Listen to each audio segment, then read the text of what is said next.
So imagine the scene. Your boss has just come out of a meeting with the finance director of your company, and it's September.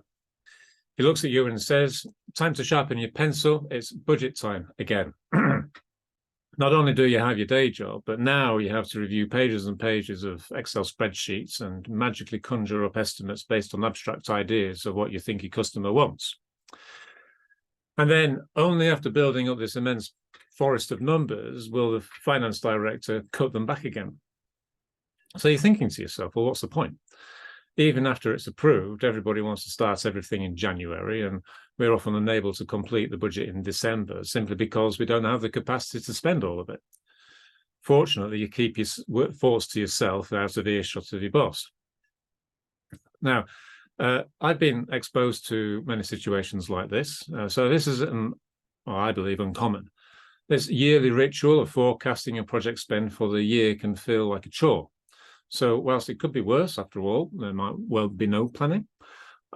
Is there a better way? So just a brief introduction. I'm John, and this is a series of short articles called Tales from a Portfolio Manager.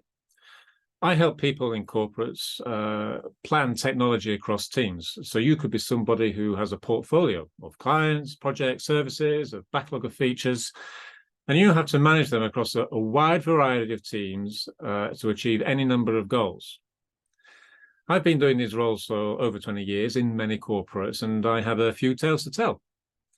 The best thing I can do for you is to encapsulate that experience into my advisory, training, and coaching so that you can reflect on how you solve some pretty challenging problems that you come across, and as a result, be more successful in your career. If you like the content, stay tuned for more episodes and try for free our course by clicking the link below. So imagine another scene. You're 18 months into the future and things are looking very different. On the relationship front, you have a regular cycle of catch-ups with your customer, business sponsor, to ensure continued alignment on where they are with their plans and current situation and whether there needs to be any adjustment. That's not been easy to get to, since you've had to slowly build up the level of trust so that they share their plans and their thoughts with you. And you've had to demonstrate some responsiveness to what were some outstanding issues before you could even start talking about the future. On the value front, you've tried to understand your customers' needs, spend time with them, and know how they work on their daily processes. Even then, the level of conversation at the beginning was like taking an order in a restaurant, and you had to work hard to steer the conversation more to solving a business problem rather than finding a technical solution. Similar to hanging a picture on the wall rather than buying a drill. You've considered what they're trying to achieve and what's stopping them, and you now have a list of measurable outcomes that crystallize these.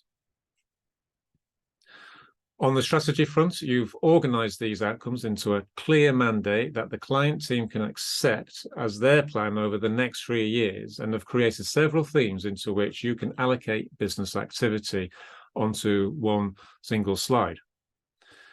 It's at this point where the magic starts to happen, since you can relate back to the various central technology teams on how you can enable the business initiatives. This activity has not been one conversation, but a continuous discussion where you've had to work together to figure out what can be done in the short term, if there are any existing solutions that can be leveraged, or whether you need to procure or build new solutions to enable the business client to do their job. On the portfolio side, things are taking shape. There has been quite a lot of back and forth during the year, shaping the demand into something which is starting to look very much like a roadmap. And whilst there have been some jostling for some work to be done immediately, we're talking for the first time about projects that go beyond 12 months.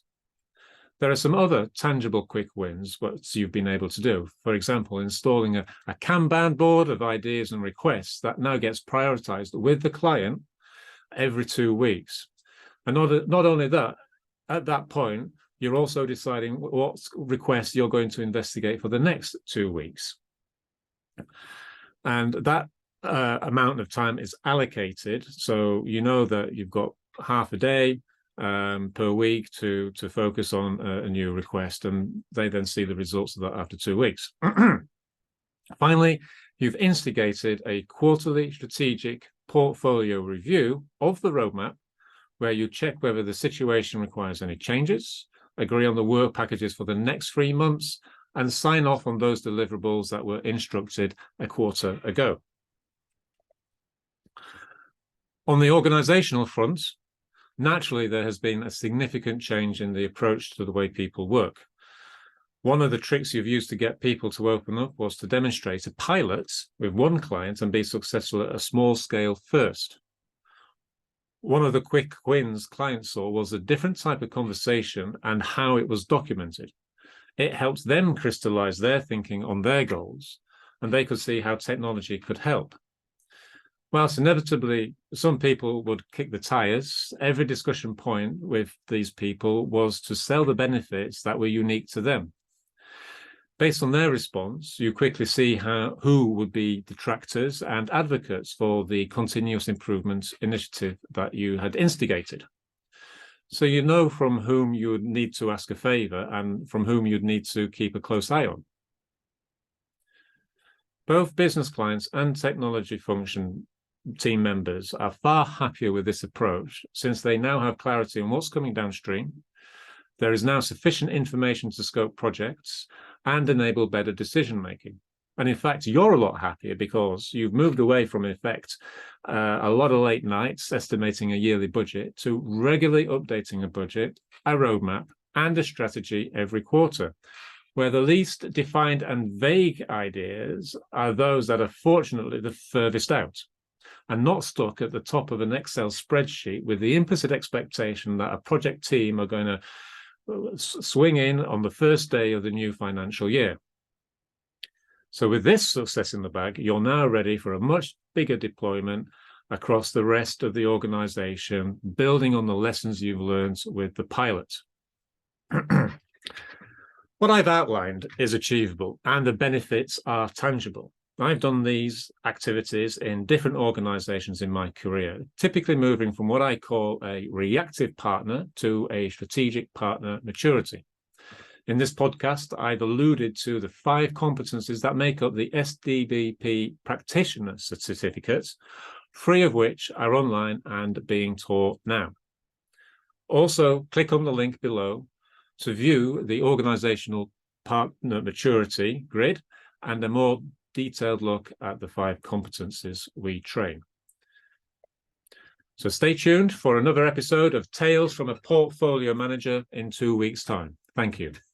This article is sponsored by sdbp.institute, an online training and coaching platform that enables participants to become strategic digital business partners. In just 4 months, with a 2 to 3 hour a week commitment, teams and individuals can demonstrate value and gain confidence through practicing the tools and techniques that help people collaborate on technology roadmaps across teams. Whilst giving a foundation understanding of relationships, customer value and alignment, the courses can help participants drive results for themselves, their teams and their organisation. One client said, "Our stakeholders have started to trust us more based on better expectation management and small incremental improvements through applying the principles and approaches taught in the course. It gave fantastic insight. Many organisations and individuals have benefited from the instruction given on our platform. So you can go to sdbp.institute and see how you and your team can gain a certificate in Strategic Digital Business Partnering, or contact us for bespoke corporate training.